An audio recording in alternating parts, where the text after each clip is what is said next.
नमस्कार, मैं कमलेश कुमार राय उपभोक्ता मंच के द्वारा आज राजनीतिक विश्लेषण पर अपना एपिसोड चलाना पूर्व से निर्धारित किया गया था, किंतु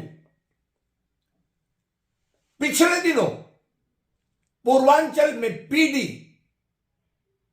और विद्युत बिलों के सुधार पर की जा रही अनियमितताओं के खुलासे के बाद उस पर कार्रवाई करने के बजाय लीपापोती की जा रही कोशिशों के चलते हमने तय किया कि ठोस तथ्यों के आधार पर, ठोस साक्ष्यों पर हम वाराणसी के शहरी चतुर्थ खंड में हो रहे काले कारतूतों को उजागर करेंगे। प्राप्त जानकारी के मुताबिक वाराणसी के शहरी चतुर्थ खंड से संबंधित खंडीय स्तर से लेकर उपखंडीय क्षेत्रों तक में जिस ढंग से अनियमितता का खेल खेला जा रहा है वह निश्चित रूप से नियम विरुद्ध है और जिस पर तत्कालिक रूप से कार्रवाई करने की जरूरत बताई जा रही है। चतुर्थ खंड के अधीनस्थ सब डिवीजन रामनगर से संबंधित कुछ किए गए पीडी के संपूर्ण विवरण आपके स्क्रीन पर मौजूद है। ओएम से स्पष्ट है कि दो पीडी जो नमूने के तौर पर आपको आईडी के साथ दिखाया जा रहा है, इसमें गंभीर अनियमितताएं की गई हैं। 3 लाख से ऊपर के करीब उपभोक्ताओं की बैक डेट में, यानी 4 से 5 वर्ष पीछे जाकर पीडी करने के साक्ष्य मौजूद है, जबकि वर्तमान समय में यानी पीडी करते समय भी मौके पर मीटर लगे होने की बात कही जा रही है, जिसे पीडी करने के बाद हटा दिया गया। लेकिन सवाल है कि हटाए जाने के पहले संबंधित मीटरों की सीलिंग क्यों नहीं कराई गई। यही नहीं, सबसे महत्वपूर्ण तो यह भी है कि संबंधित उपभोक्ताओं की पीडी में इतने बड़े अमाउंट को किस आधार पर वेवर किया गया। यही नहीं, सब डिवीजन में तैनात एसडीओ के द्वारा ओएम की कॉपी पर एक मुहर लगा हुआ आपको दिखाई देगा। इस पर लिखा हुआ है कि जांच रिपोर्ट के आधार पर यह पीडी किया जा रहा है और यदि भविष्य में इससे इतर कोई सूचना मिलेगी तो इसमें चेंजेस किए जा सकते हैं। यह खुद में एक चौंकाने वाला मुहर लगाया गया है।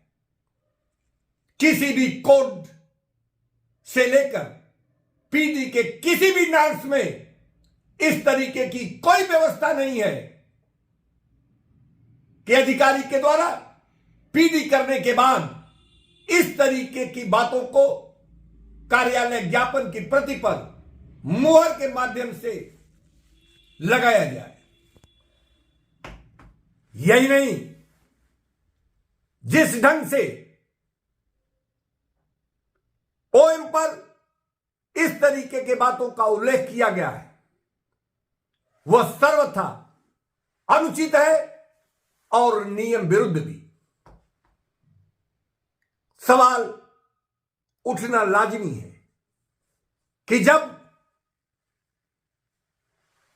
एग्रीमेंट टर्मिनेट हो जाता है, पीडी कराने के बाद सारी स्थितियां खुद ब खुद समाप्त मानी जाती हैं। ऐसी स्थिति में आप जहां एक तरफ कई वर्ष पीछे जाकर उपभोक्ता को 3 लाख से ज्यादा वेवर करते हैं और वहीं अपने बचाव के लिए इस तरीके के मोहर लगाते हैं, यह कहां से उचित माना जा सकता है। एसडीओ रामनगर का कहना है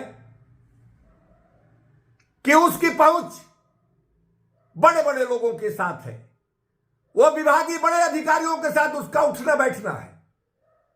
ऐसी स्थिति में क्या यह माना जा सकता है कि एक एसडीओ अपने उपभोक्ता की गलत ढंग से पीडी कर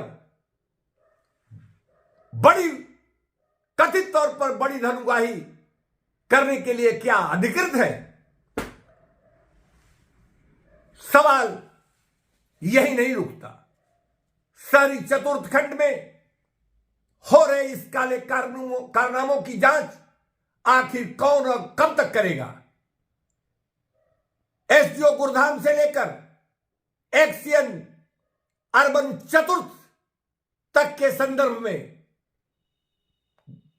नियम विरुद्ध पीडी किए जाने के बाबत उपभोक्ता मंच द्वारा सार्वजनिक किया जा चुका है, लेकिन फोर्स पीडी की बात कहकर डिस्प्ले किए गए आईडी को साजिशी ढंग से खारिज करने की जो चाल चली जा रही है, उसे आने वाले दिनों में किसी भी हालत में सही नहीं माना जा सकता। फोर्स पीडी में भी अनियमितताएं की गई हैं। फोर्स पीडी में किसी भी स्थिति में पेमेंट नहीं लिया जा सकता। यह तमाम ऐसी स्थितियां हैं, मीटर मौके पर मौजूद है। फोर्स पीडी की बात कहकर बगैर एफआईआर दर्ज कराए मीटर को गायब बताया जा रहा है। संबंधित धनराशि की वसूली का भी कोई संबंधित अधिकारी के द्वारा कोई कारगर उपाय नहीं किए जा रहे हैं। कुल मिलाकर फोर्स पीडी हो या नियमित पीडी, इन दोनों में गंभीर अनियमितताएं की जा रही हैं। आने वाले दिनों में रामनगर सब डिवीजन से लेकर सब डिवीजन गुरधाम और खंडी कार्यालय में की गई गंभीर अनियमितताओं को ठोस साक्ष्यों के साथ सार्वजनिक करने का काम उपभोक्ता मंच जरूर करेगा। सामाजिक संगठनों के द्वारा उपभोक्ता मंच को लिखित मांग देकर यह कहा गया है कि अर्बन चतुर्थ के अधिशासी अभियंता सहित गुरधाम और रामनगर सब डिवीजन के अधिकारियों की पीडी और विद्युत बिल सुधार के नाम पर की गई अनियमितताओं की तत्काल प्रभाव से जांच कर कार्रवाई करने की जरूरत है। उपभोक्ता मंच के लिए आज बस इतना ही। नमस्कार।